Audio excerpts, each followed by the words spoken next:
Properly کام کر رہے ہوں یا FIA پراپرلی کام کر رہی ہو تو ان کی نظروں کے نیچے سے یہ لوگ ملک چھوڑ کے جا سکیں اور اس طریقے سے انلیگلی جا سکیں. لیگل وے سے جانا ہے تو چلیں, that is something else. یہ ممکن ہے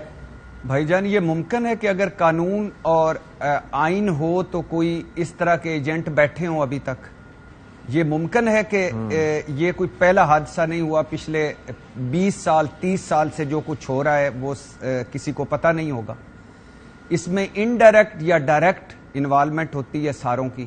اس میں انڈائریکٹ یا ڈائریکٹ سارے سہولت کار ہوتے ہیں. میں آپ کو چھوٹی سی اگزامپل دیتا ہوں اس سے ہٹ کے کہ یہ جو ابھی مذہبی امور کے وزیر جو روڈ ایکسیڈنٹ میں رمضان میں اسلام آباد کی ایک سڑک پر جن کی ڈیتھ ہوئی,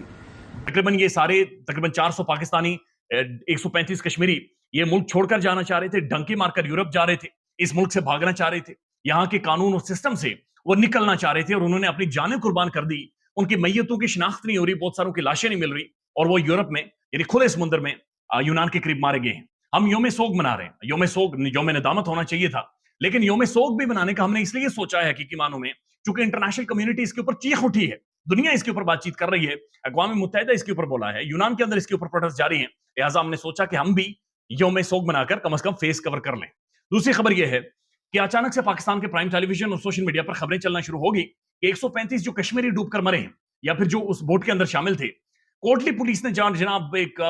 جاں فشانی یعنی کمال intelligence based I B Os کیے ہیں, انٹیلیجنس بیسڈ آپریشنز کیے ہیں اور 10 ایجنٹوں کو جناب جان ہتھیلی پر رکھ کر رات کی تاریکی میں جناب چھاپا مار کر گرفتار کر لیا ہے. اب یہ ڈھکوسلا ڈرامہ ہے, یہ فراڈ ہے, یہ 2 نمبری ہے, چونکہ بنیادی طور پر ایک بندے سے $4,000 لیے گئے ہیں. یہ تقریباً 2 ملین بنتے ہیں, 20 لاکھ روپے بنتے ہیں. اس کا مطلب یہ ہے کہ جو لوکل ایجنٹ پکڑے جاتے ہیں کشمیر میں سے مختلف جگہوں سے, یہ 1.5 یا 2 لاکھ روپے لیتے ہیں, یہ ہماری مائنڈ میکنگ کرتے ہیں, یہ آگے بندوں کے حوالے کر دیتے ہیں. آگے 18 لاکھ کس کے پاس گئے, وہ بھی تو کسی کے پاس گئے ہوں گے. اس کا مطلب یہ چین ہے, یہ پورا ایک سلسلہ ہے, یہ ایک فائنینشیل ماڈل ہے, یہ ایک پوری ایک اکانومی ہے جو کہ ہیومن سمگلنگ کے حوالے سے موجود ہے. تو جب تک ان لوگوں کا جو مائنڈ میکنگ کرنے والے ہیں, جو اصل میں لوگوں کو لے جانے والے ہیں, پھر آگے دوسروں تک پہنچانے والے ہیں, پھر ہینڈ اوور کرنے والے ہیں, جب تک ان سب تک نہیں پہنچا جائے گا تو اس کو ایک ڈھکوسلا ڈرامہ سمجھے, اس کو 2 نمبری سمجھے, اس کے علاوہ اس کو اسموک اسکرین کے علاوہ کچھ بھی نہ سمجھے. اگر اس میں آپ نے یورپ سے جانے والا بندہ پکڑنا ہے نا تو یہ ایک پورا گینگ کہیں سے شروع ہوگا. وہ ہو سکتا ہے سری لنکا سے شروع, ہو سکتا ہے بنگلہ دیش سے شروع, ہو سکتا ہے انڈیا کراس کرے, ہو سکتا ہے پاکستان سے اسٹارٹ ہو, لیکن وہ اس کا آگے جو ہے نا اگلی جو بارڈر کراس ہوگا تو اس کا وہاں پہ ایک گینگ کا آدمی ہوگا, پھر ایک ادھر بیٹھا ہوگا, پھر وہ سیکیورٹی کے جو ادارے ہیں ہر ملک کے, ان کو بھی کہیں نہ کہیں پیسہ کھلایا جاتا رہتا ہے بیچ میں. تو وہ مجھے پاکستانی جو وہاں پہ جو سفارتکار تھے انہوں نے کہا کہ جی یہ ہم کسی طرح ہمیں یہ سمجھ نہیں آتا کہ بہت سے لوگ پاکستان میں یہ سمجھتے ہیں کہ ان کا بچہ جو یورپ پہنچ گیا, لیکن اصل میں وہ اس کی ڈیڈ باڈی یہاں پہ ہم دفنا دیتے ہیں, بلکہ ہمارے پاس اتنے پیسے بھی نہیں ہوتے کہ ہم یہاں سے واپس بھیجیں باڈیز سب کی, تو وہ یہیں پر دفنا دی جاتی ہیں ان کی باڈیز. اور ان کے گھر والے کئی سال تک سمجھتے رہتے ہیں کہ بچہ ہمارا وہاں پہنچ گیا, باہر پہنچ گیا, کال آئے گی یا فون کرے گا, یہ ایسے ہوگا ایسے ہوگا. اور وہ کوئی نہ کوئی یعنی اگر 100 لوگ بیٹھے ہیں نا کشتی میں, فرض کریں یا 200 یا 500 یا, تو اس میں کوئی نہ کوئی ایسے ضرور ہوں گے جو کامیابی سے آگے پہنچ گئے ہوں گے, کیونکہ وہی یہ جو گروہ ہوتے ہیں اس بات کو یقینی بناتے ہیں کہ کوئی نہ کوئی آگے ہو جو کہے کہ ہاں یار میں انہی کے تھرو پہنچا ہوں, میں نے انہی کو پیسہ کھلایا تھا اور انہی کے تھرو میں یہاں یورپ تک پہنچا ہوں. تو وہ کوئی نہ کوئی کامیاب ہوتا ہے تو وہ ریکمینڈ کرتا ہے کسی کو, اور وہ پھر اس کے بعد کشتی میں سینکڑوں لوگ بھرے ہوئے, اور یہ آپ دیکھیں کہ شاید یہ بہت بدقسمت واقع ہے, بہت بدقسمت. اور آپ دیکھیں کہ اس میں بچے, عورتیں, وہ پانی مانگتے رہے اور کشتی, اور اس کے بعد وہ یونان, ہمارے یہاں یوم سوگ منایا جا رہا ہے, وہاں پر احتجاج ہو رہا ہے, ٹھیک ہے, اس بات پر کہ اور یہاں پہ گرفتاریاں وغیرہ ہوں گی. یہ ایشو کبھی ختم اس لیے نہیں ہوگا کہ میں آپ کو بتاؤں یہ سرکاری اس کو سرپرستی میں بھی ہوتی ہے یہ چیز. آپ آج بھی آپ یعنی بہت جو آپ کی پاورفل ایلیٹ ہے وہ ان کا ریکٹ ہوتا ہے پورا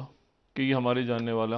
والے ان کو ویزے لگوا لوگوں کو باہر بھجوا دیتے ہیں. اور یہ نہیں کہ وہ ہیومن اسمگلنگ میں انوالو ہوتے ہیں، لیکن وہ اس طرح کے یہ جو سارا سلسلہ ہوتا ہے نا باہر بھجوانے والا، بالکل سر. اس میں بہت، اور یہ جب سے میرے خیال سے 20-25 سال سے حکومت میں کور سوائے کروں. اس کی مذمت کرنے کے کیا کوئی عملی اقدامات حکومت بھی نہیں ہے، کرنے؟ جو بھی حکومت آئے گی نا، جو بھی حکومت آئے گی،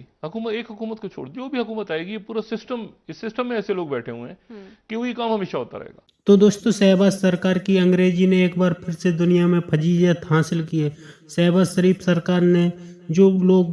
گریس بوٹ ٹریجڈی میں مارے گئے تھے ان کے لیے ایک دن کا شوق کا اعلان کیا تھا، لیکن اس میں انہوں نے انگریزی میں ہی گڑبڑ کر دی، جس سے دنیا میں پھر سے پاکستان کا مذاق بنا. ساتھ ہی اب پاکستانیوں کو یہ بھی لگنے لگا ہے کہ یہ لوگ پاکستان سے تسکرے کیا جا رہے ہیں، اس میں ISI کا ہاتھ بھی ہو سکتا ہے، کیونکہ جس طرح سے لوگوں سے 20-20 25-25 لاکھ روپے